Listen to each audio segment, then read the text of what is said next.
యేసుక్రీస్తు ప్రభువు జన్మదినం సందర్భంగా నిర్వహించే క్రిస్మస్ వేడుకల్లో భాగంగా రిటైర్డ్ సీఏ నారాయణరావు విజయలక్ష్మి దంపతులు వృద్ధులకు ఫ్రూట్స్ స్వీట్స్ భోజనం పంపిణీ చేశారు. కాకినాడ గాంధీనగర్లో గల జనావళి వృద్ధాశ్రమంలో రిటైర్డ్ సీఐ నారాయణరావు విజయలక్ష్మి దంపతుల ఆధ్వర్యంలో వృద్ధులకు క్రిస్మస్ శుభాకాంక్షలు తెలియజేసి వారికి ఫ్రూట్స్ స్వీట్స్ పంపిణీ చేశారు. అనంతరం వారికి భోజనం పంపిణీ చేశారు. ఈ సందర్భంగా నారాయణరావు విజయలక్ష్మి దంపతులు వృద్ధులకు దైవ ప్రార్థన చేసి మాట్లాడుతూ ప్రపంచంలో ప్రజలు అంతా సుభిక్షంగా ఉండాలనే ఉద్దేశంతో ప్రతి ఏటా వృద్ధులకు భోజనం ఫ్రూట్స్ స్వీట్స్ పంపిణీ చేస్తున్నట్లు వెల్లడించారు. ఈ కార్యక్రమంలో సుబ్బారావు, వృద్ధాశ్రమ నిర్వాహకులు, వృద్ధులు పాల్గొన్నారు. ఆకాశవాకులకి పాప చాలా దేవుడు వచ్చి ప్రతి బిడ్డ మీద నీ దీవులు వచ్చి సాక్షిగా సహాయం చేస్తావా నాయన. నా తల్లి నా బిడ్డ తెస్తే కడుపు నిండా తిందామని తల్లిదంటే అనేకమంది తెలుస్తున్నాను.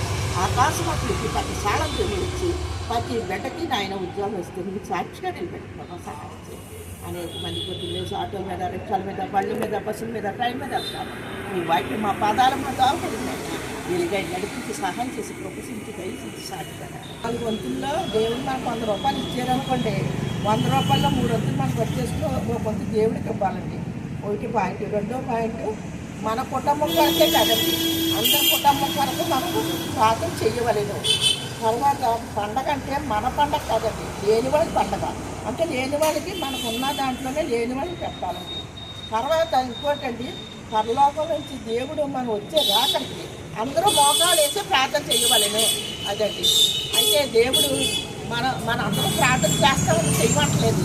అయితే ఒకటండి, అందరూ ప్రార్థన చేస్తాం కానీ మన కుటుంబం మనకు చేస్తాం. అలా కాదు, మోకాళ్ళ మీద అందరూ లోకం మీద అందరి కొరకు మనం ప్రార్థన చేయాలని కోరుకుంటున్నానండి. చూసుకోవాలని, తగ్గింపు మనసుతో ఉండాలని, అందరిని కూడా తగ్గింపు మనసుతో ఉండి యేసుప్రభుని ప్రేమించాలని